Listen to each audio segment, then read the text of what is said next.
Hey sis, I'm LaKitia, your sister coach and also the founder of A Sister's Truth. And through one-on-one coaching, I teach women how to use self-awareness as a tool to live a purpose-driven life. And so I want to take a moment to pop in to say Happy New Year.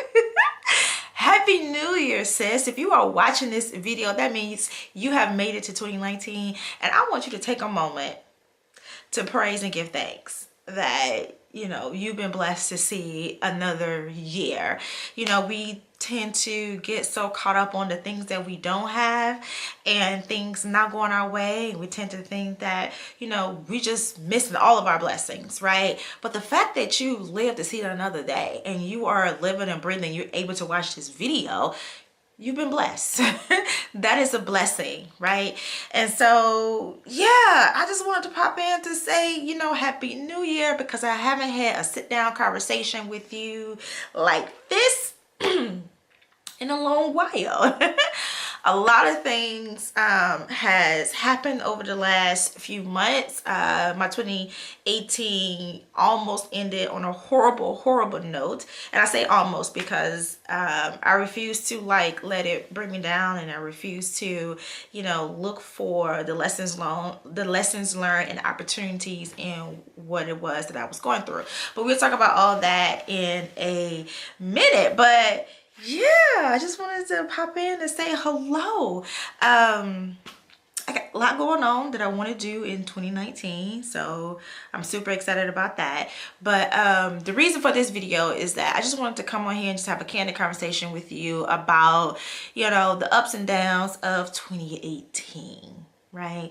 I wasn't going to do this actually, but I said, why not? I'm gonna go ahead and do it. Let's talk about it. Let's talk about the ups and downs of 2018 so we can go ahead and completely lay some things to rest that we need to lay to rest, and then also acknowledge some things that we know that we need to face or heal from or acknowledge in 2019 in order for us to progress to that next level.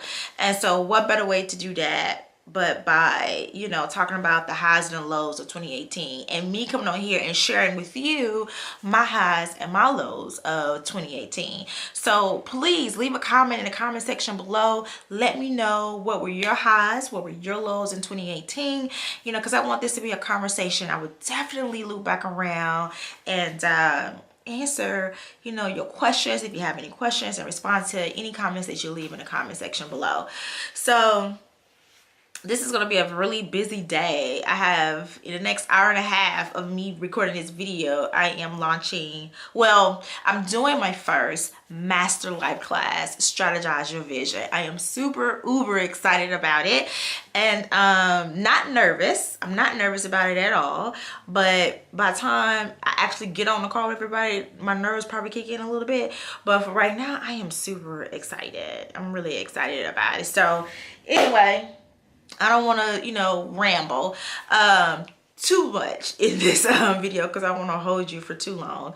But so let's start off. I'll just start from the beginning of how my 2018 started. My 2018 started on a high. I had clients coming in. I was having consultations left and right. So that was always a positive thing.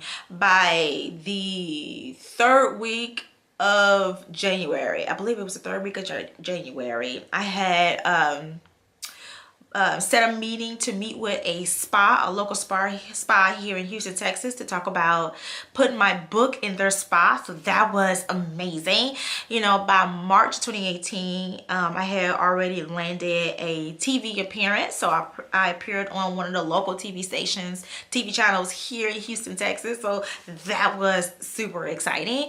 And then one of the mentors in my head, or financial coaches that I follow across social media, who's actually on my vision board, the vision board that I created in 2016, the vision board I created in 2016, the financial coach that's on my board that I said I want to do business with, I actually had the opportunity to sit down and spend some time with her when she came to Houston, Texas, and I got the chance to know her on a personal level. Like, we went out to dinner and had drinks and food and stuff, like that type of thing.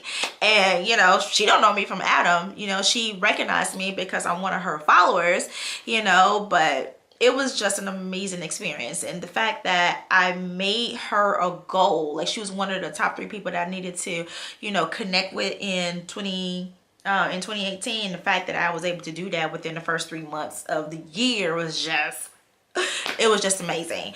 I got featured in one of the local Houston magazines called Voyage Houston. That was super amazing, right? That was super amazing.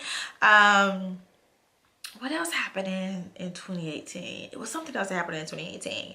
Oh, I started to get radio interviews. I appeared on the radio a couple of times in 2018. Like 2018, there were so many highs in 2018. I was able to launch my interview series called Living Her Truth. And now I'm going to expand that and do it on Facebook. So it's going to turn into a Facebook show in 2019 in the next few weeks, starting in February. So I'm super excited about that. So a lot of different highs in 2018, but along with those highs come some lows, right? Along with those highs come some lows. One of the lows is, one of the deals that I was working on for my book fell through. And that was like a gut punch, had some, minor issues as it relates to my marriage. Last year was really tough and difficult for me and the husband, and the communication just wasn't there. So we did go through therapy and have counseling sessions to just learn how to communicate in a way where we're able to listen to one another, because that was the problem. We were just talking at each other, but we wasn't actually listening to each other, because we was both focused on just trying to get our points across. So we went through therapy to work on our communication skills. So that was kind of, I'm gonna say that was a low and a high. The fact that we recognized that there was an issue, and then we took action to get the help that we needed so we can strengthen our marriage. So I say that's kind of a low and a high, right? Let me see, other lows in 2018. What other lows in 2018? Well, there's one major low, but I'm trying to think if there was any other lows in 2018 that I can think of.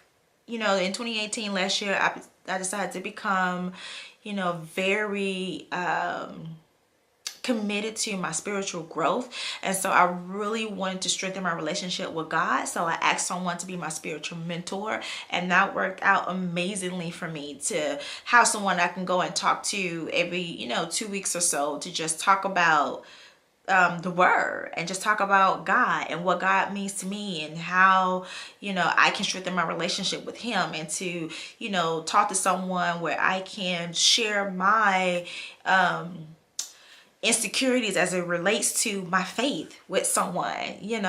That was a high for me in 2018. But the lowest of the low, the worst low that I had in 2018 was that I lost my brother October 17th of 2018. It was sudden. He was murdered, and it was sudden, and he left behind 6 children. And so my family, it was just a really major blow to my family, because you never see death coming, right? If we knew the day that we would actually die, like, that would do something to us. So obvious it was sudden, obvious it came out of nowhere. So obviously it was a really low point for me and my family. So I took the time to really heal as much as I could in order to accept and embrace my new normal being living life without my brother. And so for a time there, I stepped away from AST. That's another reason why you didn't see any sister conversations from me, because I was going through my grieving process. So during that time, I took some time away from AST, and honestly, guys, I really debated on whether or not I was going to continue my business, because I was in this headspace that I was literally going to just end the business, because there's so much, it's still so much that needs to be done. Because as in my community, in the African American community, the number one thing that we don't do is we don't prepare for what's to happen after we're gone.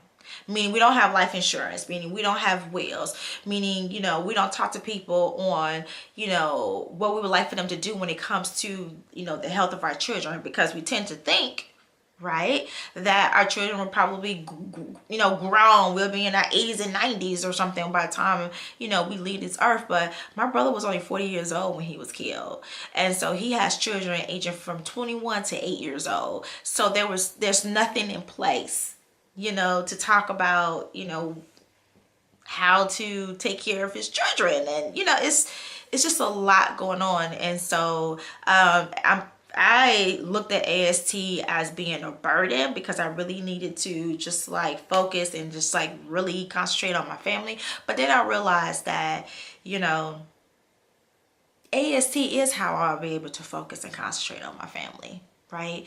AST is my purpose in action. God knew this was going to happen. He knew when it was going to happen, and he knew how it was going to happen. He already mapped out my role for me. He already mapped it out. He already, you know, mapped out how I'm still going to be able to run my business and also take care of my brother's affairs and be there for my family the way that I need to be there, you know, not just emotionally, but financially as well. My extended family. You know, God has already mapped it out. So I just need to have faith and just trust in his plan. I need to have faith and trust in his plan.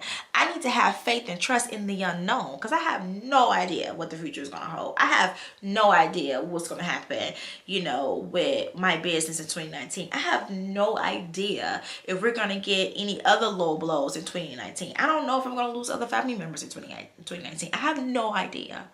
But what I do know is I'm going to concentrate and focus on God. And I'm going to continue to build and strengthen my relationship with him. I'm going to continue to cast my cares on him, right? To relieve the burden and the stress off of me, so I can really focus and concentrate and continue to, you know, walk in my greatness and continue to live this my purpose-driven life, so I can do what's necessary to not only support my family, but to support the millions of women that I am to motivate and inspire. You are part of that million. So those are the highs and lows for me that I experienced in 2018. Please share with me, what were your highs in 2018? You know, I want to celebrate with you. Leave a comment in the comment section below. What were some of your low points in 2018? Leave those in the comment section below as well, because I want to pray for you. I want to add you to my prayer list, you know, and be specific about praying for those particular things, those, you know, stresses, or, you know, those areas of not necessarily trauma, but areas of hurt, you know, that you're still possibly battling with. Like, I want to add you to my prayer list. I pray for you anyway, but, you know, I want to be specific in my prayer for you. So leave that in the comment section below as well. I want this to be a conversation. So, you know, if you have any questions, leave those below as well. I'm looking forward to I'm looking forward to 2019. Perfectly, you're looking forward to 2019 as well. I have a lot of things that I want to do. I have some aggressive goals to achieve in 2019, but I'm going to give myself grace, you know, to fall short. You know I'm going to do my best to, you know, achieve these goals. But if it doesn't happen, that's okay, because maybe those particular goals are not in God's plan. I don't know. But I'm going to give myself grace and permission to fail, you know, and also permission to restart and to start again, right? So yeah, guys, that's all I have for you today. So I hope you're having a wonderful Sunday or Monday, whenever you are watching this. And yeah, please leave a comment in the comment section below. Don't be afraid to, you know, leave your thoughts and share your fears below, because it doesn't matter what you say in the comment section below. It will never take away the fact that you are enough and your truth is beautiful.